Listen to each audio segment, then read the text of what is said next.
नमस्कार। ग्रहों की गोचरीय स्थिति पर रेगुलर वीडियो पाने के लिए साप्ताहिक राशिफल, मासिक राशिफल, त्रैमासिक राशिफल और ग्रहों के बाकी गोचर पर भी रेगुलर अपडेट्स पाने के लिए, जिसके हिसाब से आप अपने जीवन में थोड़ी गाइडेंस प्राप्त कर सकें, इसके लिए मेरे चैनल को अवश्य सब्सक्राइब करें। जिन लोगों ने सब्सक्राइब कर रखा है वो ऑल ये जो नोटिफिकेशन सेटिंग होती है इसको क्लिक करें, क्योंकि कभी कभी कुछ लोग बोलते हैं उनको नोटिफिकेशन नहीं मिलती। आशा करता हूँ चैनल को सब्सक्राइब करेंगे और रेगुलर वीडियोस अवश्य आप देखेंगे। नमस्कार। ओम गणेशाय नमः। ओम नमः शिवाय। मैं निखिल ज्योतिषाचार्य आप सभी का मेरे चैनल पर पुनः स्वागत करता हूँ। आशा करता हूँ कि आप सभी स्वस्थ होंगे। महादेव की कृपा आप सभी पर सदैव बनी रहे। ये वीडियो वृश्चिक यानी कि स्कॉर्पियो के लिए बहुत विशेष है, क्योंकि वीडियो है फरवरी 2026 के मासिक राशिफल के बारे में। कैसा रहेगा फरवरी का महीना वृश्चिक के लिए। जो मेरा मासिक राशिफल होता है वो जीवन की मुख्य चीज़ों पर आधारित होता है, जैसे कि सामान्य विश्लेषण, career, business, income, investment, love life, married life, student, सेहत। और इसके साथ ही वीडियो के अंत में मैं कुछ विशेष उपाय भी बताता हूँ जिसके करने से महीने की सकारात्मकता में वृद्धि होती है। यदि आपकी लग्न राशि या चंद्र राशि वृश्चिक है, दोनों ही गाइडेंस के लिए अवश्य इस राशिफल को देख सकते हैं। जहाँ से सूट और रिलेट ज़्यादा आपको करता है वहाँ से देखिए। व्यक्तिगत तौर पे मेरा मानना है लग्न से देखेंगे तो अच्छा, इनकेस नहीं पता है तो अपनी चंद्र राशि से भी इसको देख सकते हैं। शुरू करते हैं इस अत्यंत महत्वपूर्ण मासिक राशिफल का सामान्य विश्लेषण के साथ। शुरू करते हैं सामान्य विश्लेषण के साथ। सबसे पहले लग्न को देखेंगे। लग्न पर क्या किसी का प्रभाव है? नहीं, इस महीने किसी भी ग्रह का डायरेक्ट इम्पैक्ट लग्न पर नहीं है। लग्नेश की स्थिति पे जाते हैं। इस सिचुएशन में लग्नेश जो है आपके मंगल, वो पूरे ही महीने 10वीं राशि यानी कि तीसरे भाव में रहेंगे, मकर राशि में, और उच्च की अवस्था में रहेंगे। अच्छी चीज़ है।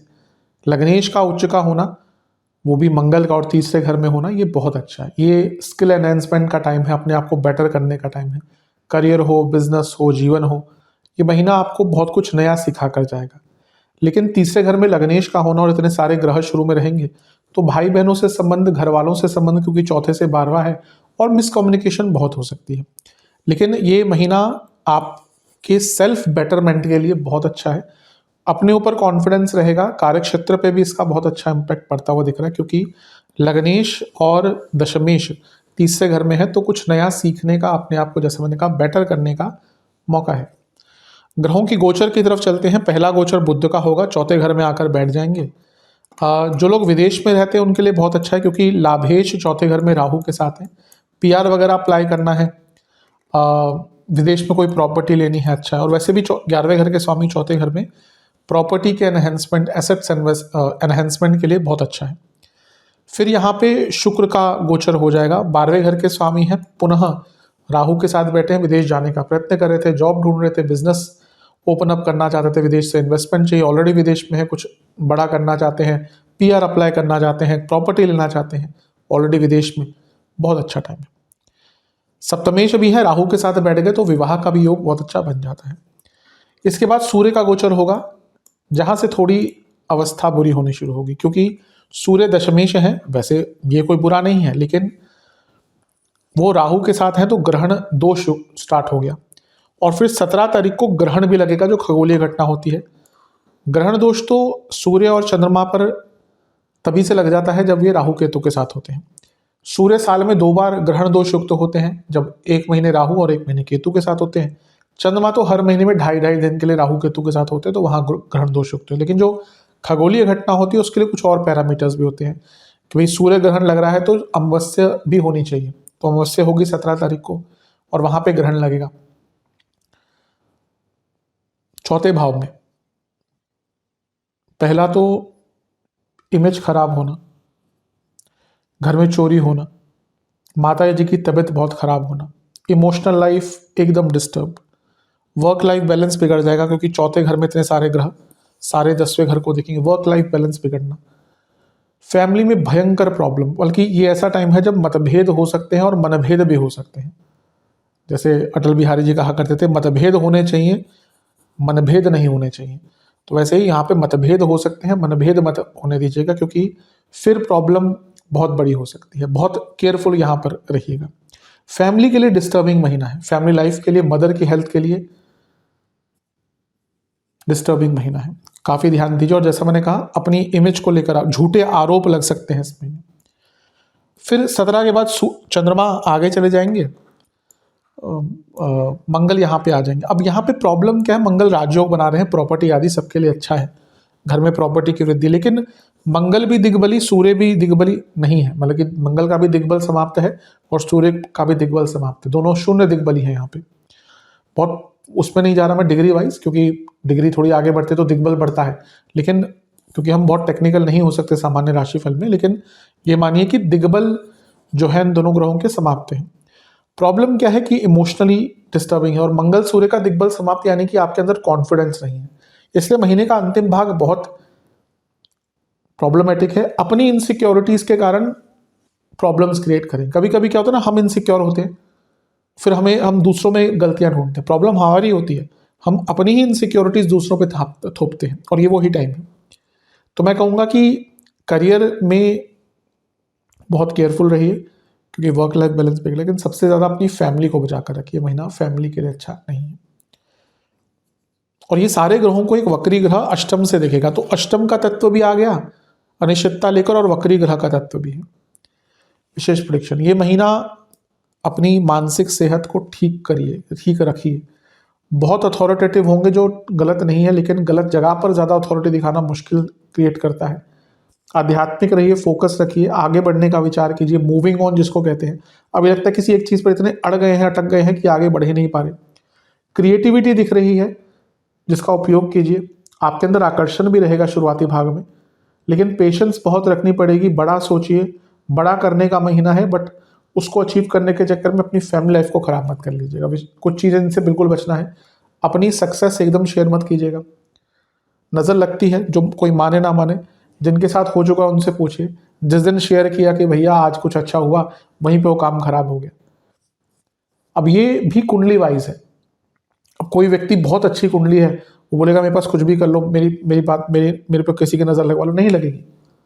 पर अगर कुंडली वीक है, उनके ऊपर तांत्रिक क्रियाएं भी उपयोग होती है, और उसका इफेक्ट दिखता है, और नज़र भी लगती है। इसलिए थोड़ा अपनी खुशियों को समेट कर रखें, बचा कर रखें।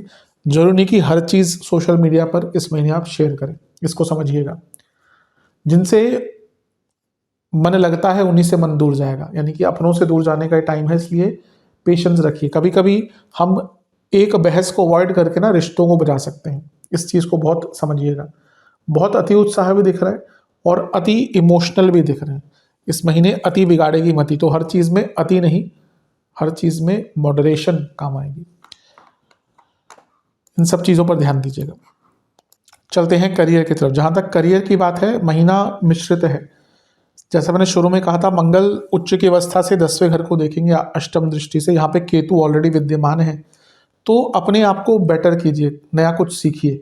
आज का टाइम स्पेशली जॉब मार्केट में, प्राइवेट जॉब में आपको पता ही है कैसा है, और स्पेशली अगर आप टेक्निकल फील्ड से हैं या अदरवाइज भी, अपने आप को स्किलफुली बेटर कीजिए। और करना भी चाहिए, हर कोई कर नहीं पाता, लेकिन ये महीना उसके लिए अच्छा है।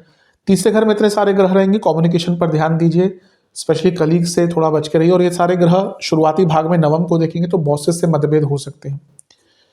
अब चलते हैं ग्रहों के गोचर की तरफ। पहला गोचर बुध का होगा, जो अष्टमेश है, और वो राहु के साथ आकर 10वें घर को देखेंगे। यहाँ से थोड़ी अनिश्चितता बढ़ती है, क्योंकि अष्टमेश का 10वें घर को देखना अनिश्चितता लाता है, लेकिन at the same time Labhesh है। अगर जॉब चेंज करना चाहते तो टाइम अच्छा है। इसके बाद शुक्र यहाँ पे आ जाएंगे 6 तारीख को, जो भयंकर ऑफिस पॉलिटिक्स करवाने वाले हैं। 12वें घर के स्वामी हैं, जो लोग एमएनसी आदि में काम करते हैं, लाभ मिलेगा। और क्योंकि राहु के साथ भी है, तो 12वें घर का तत्व, विदेश का तत्व बढ़ गया। तो जो लोग जॉब ढूंढ रहे थे विदेश में, उनके लिए अच्छा है, लेकिन ऑफिस पॉलिटिक्स बढ़ेगी। सूर्य का यहाँ पे आना दशमेश होने के नाते प्रॉब्लमेटिक है, क्योंकि यहाँ पे वो ग्रहण दोष युक्त हो जाएंगे। यहाँ से जॉब पर भी बन सकती है, क्योंकि 17 तारीख को ग्रहण भी लग जाएगा। और यहाँ से अगर हम देखें तो लग्न से अष्टम, जो अनिश्चितता क्रिएट करते हैं, बुध वो भी देख रहे होंगे। लग्न से 12वें घर के स्वामी, जो ब्रेक्स दिखाते हैं, शुक्र वो भी देख रहे होंगे। और लग्नेश यहाँ पे ग्रहण दोष युक्त तो थे ही, फिर ग्रहण भी लग जाएगा 17 तारीख को। और ग्रहण लगेगा तो अमावस्या पे लगता है, उसके लिए चंद्रमा की अनिवार्यता है, जो 10वें से 12वें के स्वामी हैं। जॉब जाने के योग महीने के मध्य भाग में बन रहे हैं 17 तारीख के आसपास। जिनकी कुंडली बहुत खराब है उन्हीं की जॉब जाएगी। अदरवाइज बहुत सेंसिटिव टाइम रहेगा जहाँ पे एक बहुत इम्बैलेंस वर्क लाइफ और पर्सनल लाइफ में आ जाएगा, और आप बहुत इमोशनल भी रहेंगे। कभी कभी होता है व्यक्ति इमोशनली थोड़ा सा ड्रेन्ड है, उसको अच्छा नहीं लग रहा, और ऑफिस में जाकर वो जो रेगुलर काम भी उसको करने चाहिए वो ढंग से नहीं कर पाता या इरिटेट हो जाता है। भाई गवर्नमेंट जॉब है तो अलग बात है, जॉब बच जाती है। प्राइवेट जॉब में तो है ना, आपने कुछ उल्टा सीधा कर दिया, आपको एक बार वार्निंग देंगे, 2 बार देंगे, अगली बार निकालेंगे। तो अपने इमोशनल वल्नरेबिलिटीज को अपने करियर पर हावी ना होने दें। 23 तारीख को मंगल भी यहीं पे आ जाएंगे। प्रॉब्लम यह है कि मंगल और सूर्य दोनों का दिग्बल समाप्त हो जाएगा, अथॉरिटी कम रहेगी, कॉन्फिडेंस कम रहेगा। अगर बड़ी पोस्ट पे काम करते हैं तो लोग आपकी बात ही नहीं मानेंगे। इसलिए जैसे जैसे महीना आगे बढ़ रहा है कार्य क्षेत्र में थोड़ा वल्नरेबिलिटी है, लेकिन सबसे इंपॉर्टेंट टाइम है महीने के अंत का। बुध 26 तारीख को वक्री होंगे, फिर से सबसे ज्यादा योग यहीं पे आपके बनेंगे जॉब जाने के।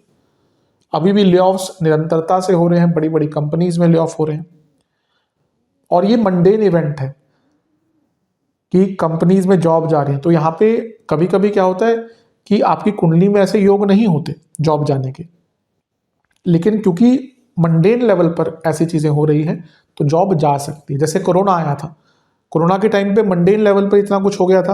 अब क्या उस टाइम पे किसी के शादी के योग नहीं होंगे क्या? लेकिन जब वो सब कुछ ही रुक गया तो विवाह कहाँ से होगा? नौकरियां लोगों की जाई, भले ही जॉब जाने के योग नहीं है।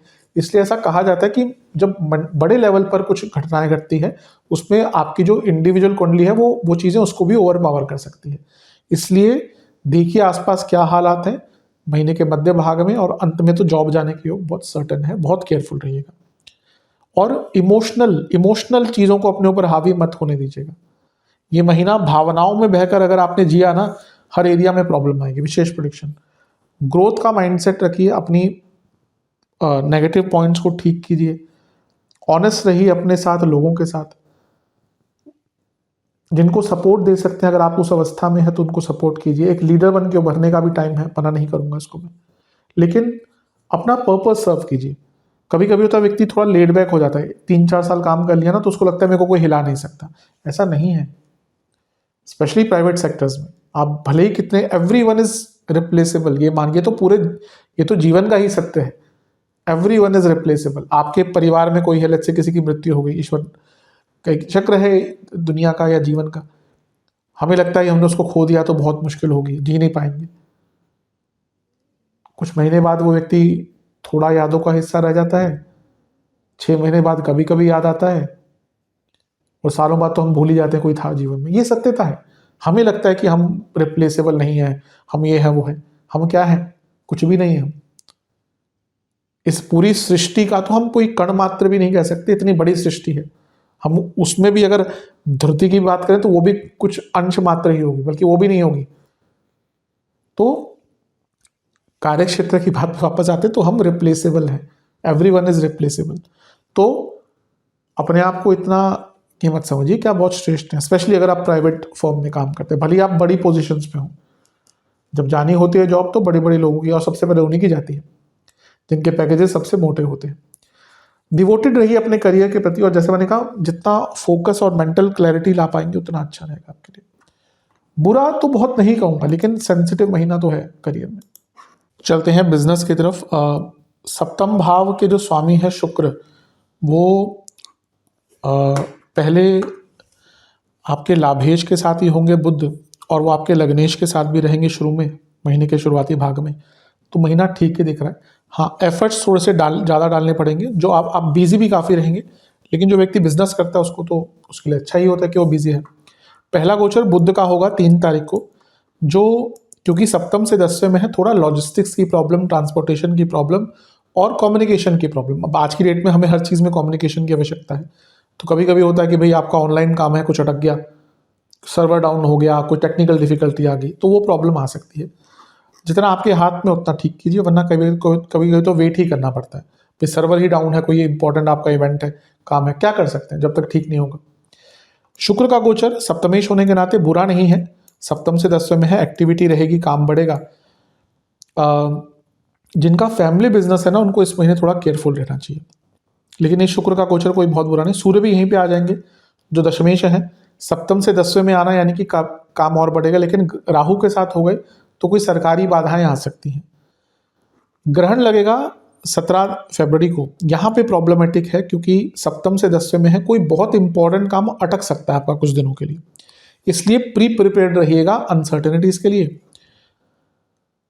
फिर मंगल आ जाएंगे 23 तारीख को, जो बुरा नहीं है, सप्तम से सप्तम के स्वामी और लग्नेश हैं। कुछ इंपॉर्टेंट चेंजेस अगर आपको लाने हैं वो आ सकते हैं, यहाँ से सप्तम को देखेंगे। अगर आपको इन्वेस्टर्स चाहिए अपने बिजनेस के लिए, आपका बिजनेस उस प्रकार का जिसमें इक्विटी आदि है, आप अपनी थोड़ी सी इक्विटी देकर कुछ इन्वेस्टर्स चाहते थे, या वन अगर आपको अपने बिजनेस के लिए लोन चाहिए, नई मशीनरी के लिए लोन चाहिए, नई इक्विपमेंट्स के लिए लोन चाहिए, तो ये अच्छा है। लेकिन मंगल का सप्तम पर प्रभाव कभी कभी पार्टनर्स के बीच में थोड़ा सा लड़ाई झगड़ा करवा सकता है, तो अगर बिजनेस उस प्रकार का है तो थोड़ा केयरफुल रहिए। इसके बाद बुध वक्री हो जाएंगे 26 तारीख को, तो क्योंकि वो अष्टमेश हैं, सप्तमेश के साथ भी बैठे हैं, तो कोई बहुत बड़ा निर्णय लेने से बचे महीने के अंतिम भाग में। विशेष प्रेडिक्शन, भाग्य का साथ मिलेगा इस महीने, फ्लो भी रहेगा, लेकिन जो मैंने डेट्स बताई हैं वहाँ पे केयरफुल है। पैसा बहुत है इस महीने, कोई इसमें दो राय नहीं है। एक्सपेंड भी कर पाएंगे, जैसे मैंने कहा, नई मशीनरी, नए इक्विपमेंट्स दिख रहे हैं। बस कोशिश कीजिए कि जो मैंने डेट्स बताई हैं वहाँ पे केयरफुल रहें। अपने बिजनेस की वर्थ को पहचानिए, थोड़ा सा मे बी मार्केटिंग पर काम करें, और ये भी कोशिश करें कि आपका पार्टिसिपेशन अपने बिजनेस में ज़्यादा रहे। कभी कभी क्या होता है, हम जब बिजनेस स्टार्ट करते हैं बहुत एक्टिव रहते हैं, बहुत इंस्पायर्ड रहते हैं, लेट्स से कि बिजनेस चल गया, फिर 3-4 साल में हमें पता है कि पैसा आ रहा है, तो हम थोड़ा सा ना लेड बैक हो जाते हैं, और समय के साथ कभी कभी हम बदल नहीं पाते। तो ये महीना दिखा रहा है कि आपको समय के साथ बदलने की आवश्यकता है। इनकम, इन्वेस्टमेंट, एक्सपेंसेस, इनकम के लिए तो महीना ठीक ही है। आपके लाभ स्थान के स्वामी आपके लग्नेश के साथ होंगे, यानी कि बुध मंगल। फिर उसके बाद लाभ स्थान के स्वामी राहु के साथ ही आ जाएंगे केंद्र भाव में, और आपके जो धन स्थान के स्वामी हैं गुरु, वो भी उनको देखेंगे, तो महीना बढ़ेगा ही। गुरु भी अब धीरे धीरे करके, भले ही फरवरी में नहीं लेकिन मार्च में मार्गी हो जाएंगे, तो कुछ अटका हुआ पैसा भी इस महीने आ सकता है। ठीक दिख रहा है, ऐसा कोई प्रॉब्लम नहीं है। इन्वेस्टमेंट शुरुआती 10 दिन बहुत अच्छे हैं, बीच के 10 दिन बहुत अच्छे नहीं है, बल्कि यहाँ पे थोड़ा ब्रेक लीजिए। अंतिम 10 दिन अच्छे हैं, क्या जितने भी 28 का महीना, तो 20 तारीख के बाद जो समय अच्छा है। खर्चों की अगर बात करें, इन्वेस्टमेंट पर पैसा खर्च होगा, ऑब्वियसली कैश इन हैंड तो जाता ही है। आप एक्सपेंड करेंगे अपने जीवन को हर एरिया में, उस पर खर्चा, सरकारी गतिविधियों पर बहुत खर्चा होता हुआ दिख रहा है। कम्युनिकेशन से संबंधित चीज़ों पर, छोटी मोटी यात्राएं बहुत रहेंगी। घर में मरम्मत बहुत चांसेस हैं, स्पेशली महीने के अंत में। घर में कोई वृद्ध सदस्य हैं, उनकी सेहत पर। इमोशनल बाइंग बहुत होगी, और सबसे महत्वपूर्ण चीज़ है कि आपको मे बी अपने लाइफस्टाइल को बढ़ाने के लिए या दिखाने के लिए, कभी कभी होता है कि मेंटेन भी करना पड़ता है कि भी इतना लाइफस्टाइल मेंटेन कीजिए। आप एक लेट्स से कि आप बहुत बड़ी सोसाइटी में रहते हैं, बहुत बड़े जहाँ पे फ्लैट्स बहुत महंगे महंगे, तो आपको एक स्टैंडर्ड मेंटेन करना पड़ेगा, भले आपकी इनकम कम हो गई है, क्योंकि दिखावे की ज़िंदगी है, इसमें तो कोई दो राय नहीं है। कई लोग होते हैं कि लोन पे उनका जीवन चल रहा है, महंगी महंगी गाड़ियाँ, 3-3 करोड़ की गाड़ियाँ हैं, और पैसा नहीं बचता, टेंशन है, लेकिन दिखावे के लिए तो भैया मर्सिडीज में घूम रहे हैं, या फिर बड़ी बड़ी गाड़ियाँ कौन सी होती है मुझे नाम भी नहीं याद, उसमें घूमते हैं। तो यहाँ पे मैं कहूँगा, अगर बहुत ज़्यादा दिखावा ना ही करें ना इस महीने, तो अच्छा है, क्योंकि आपको पता नहीं चलेगा कब आप डेट के अंदर आ गए, यानी कि कर्जे में डूब गए। उनके लिए है जिनकी लिमिटेड इनकम है, भैया दुनिया भर का पैसा, तो जितना मर्जी खर्च करना है करिए। चलते हैं लव एंड रिलेशनशिप की तरफ। नो कॉन्टैक्ट सिचुएशन, चांसेस बहुत ज़्यादा नहीं है, लेकिन महीने के एकदम अंत में थोड़े बहुत चांसेस बन सकते हैं। नए रिलेशनशिप के चांसेस हैं, पूरा महीना ही अच्छा है, बस ज़्यादा एडवेंचरस, ज़्यादा उत्साहित ना रहें, सामान्यता से आगे बढ़ें। बहुत मैच्योर तरीके से चीज़ों को हैंडल करेंगे तो रिलेशनशिप स्टार्ट हो सकता है। जहाँ तक जो लोग रिलेशनशिप में, उनकी बात है, पंचम में शनि है, पंचमेश वक्री है अष्टम में, ऑलरेडी अनिश्चितता चल ही रही होगी रिलेशनशिप में। अब अगर देखें तो शुक्र यहाँ पे आ जाएंगे, सबसे पहले बुध यहाँ पे आ जाएंगे। कोई डायरेक्ट इम्पैक्ट नहीं है, लेकिन क्योंकि राहु के साथ हैं तो थोड़ा सा कम्युनिकेशन प्रॉब्लम होगी। फिर शुक्र यहाँ पे आ जाएंगे 6 तारीख को, यहाँ से प्रॉब्लम स्टार्ट होगी, क्योंकि कारक हैं रिलेशनशिप के, और राहु के साथ बैठना अनसर्टेनिटी लाता है। प्रॉब्लम सूर्य के यहाँ पे आने से होगी, क्योंकि 4 ग्रह ऑलरेडी आ चुके हैं, और ये भाव क्या है, चौथे से 12वां है, तो यहाँ पे रिलेशनशिप में प्रॉब्लम्स दिखती है। और 17 तारीख को जो ग्रहण लगेगा, वहाँ पे ब्रेकअप के चांसेस सबसे ज़्यादा हैं। और अंततः मंगल भी यहीं पे आ जाएंगे 23 तारीख को। फिर से मैं कहूँगा डायरेक्ट इम्पैक्ट नहीं, लेकिन सब पंचम से 12वें में इतने सारे ग्रह, यानी कि प्रॉब्लम्स। और ज़्यादा प्रॉब्लम तब आएगी जब महीने का अंत होगा, बुध जब वक्री होंगे, भयंकर मिसकम्युनिकेशन या मिसअंडरस्टैंडिंग के साथ के कारण ब्रेकअप हो सकता है। तो ये महीना इन डेट्स के आसपास ज़्यादा केयरफुल रहें। शुरुआती भाग कोई बहुत बुरा नहीं है, लेकिन 13 तारीख के बाद से रिलेशनशिप में अनसर्टेनिटीज आएंगी। विशेष प्रेडिक्शन, अपने पार्टनर को वैल्यू दीजिए, कंसिस्टेंसी रखिए, धोखा मत दीजिए, चीज़ों को छुपाइएगा मत। इस महीने चीज़ों को छुपाएंगे एकदम सामने आएंगी। कम्युनिकेशन गैप बहुत दिख रहा है, उसको बेटर कीजिए। कुछ मन में बात चल रही है, उसको कन्फेस कीजिए। ज़्यादा फेक एटीट्यूड मत रखिए लोगों को दिखाने के लिए कि सब कुछ ठीक है और अंदर दिक्कतें चल रही है। अगर प्रॉब्लम्स हैं आपके बीच में, पहले तो सोशल जाइए ही मत। कई लोग होता है कि लड़ रहे हैं, झगड़ रहे हैं और मीडिया पे दिखा रहे हैं कि पता नहीं क्या क्या है। नहीं, इस चीज़ से बचिए। थोड़ा सा गलती अगर आपसे कोई हुई है किसी भी एरिया में, उसके लिए माफ़ी मांगिए अपने पार्टनर से, और ज़्यादा ओवर पोजेसिव मत रहिए। इन चीज़ों पर अगर आपने ध्यान दे दिया तो फिर भी रिलेशनशिप को बचा लेंगे, वरना प्रॉब्लम्स बहुत ज़्यादा हैं। वैवाहिक जीवन की तरफ चलते हैं। जहाँ तक वैवाहिक जीवन की बात है, थोड़ा सा कॉम्प्लिकेटेड महीना है।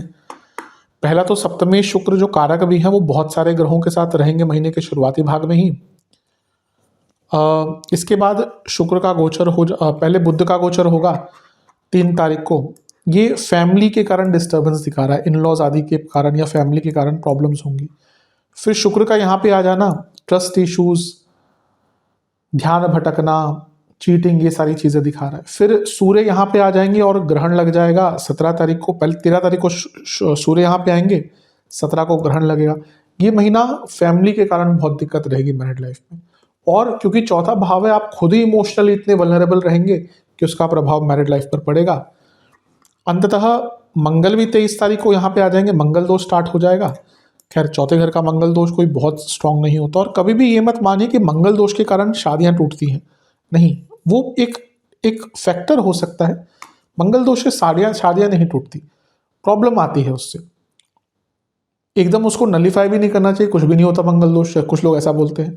नहीं, लेकिन हाँ, इतना जो हवा मचा रखा है ना कि मंगल दोष से शनि, कभी ऐसा केवल मंगल दोष से शादियां नहीं टूटती।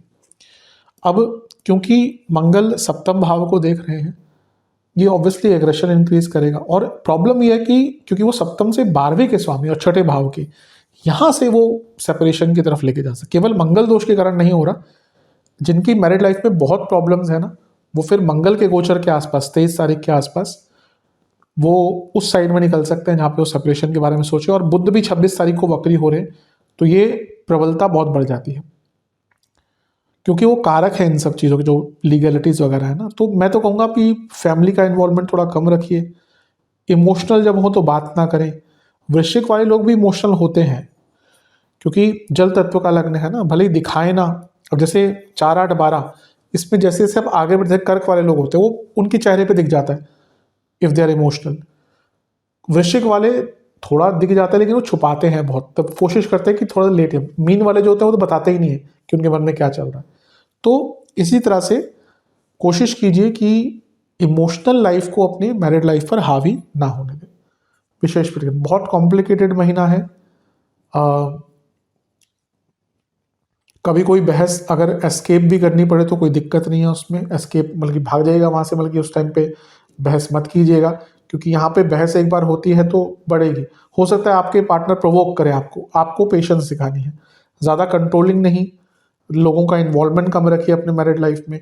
और सबसे महत्वपूर्ण चीज़ ये है कि जितना हो सके आप अपने पार्टनर को माफ़ कीजिए। मैं हर चीज़ पे नहीं कह रहा, चीटिंग वाली बात तो बिल्कुल माफ़ के लायक नहीं है, लेकिन हो सके तो छोटी मोटी बातों को नज़रअंदाज करें इस महीने। बहुत ईजी महीना तो नहीं दिख रहा। स्टूडेंट्स, शुरुआती 10 दिन, पहले एग्जाम से शुरू करते हैं। शुरुआती 10 दिन अच्छे हैं, लेकिन टाइम मैनेजमेंट पर ध्यान देना। बीच के 10 दिन बिल्कुल भी अच्छे नहीं है, बिल्कुल फोकस ही खराब है।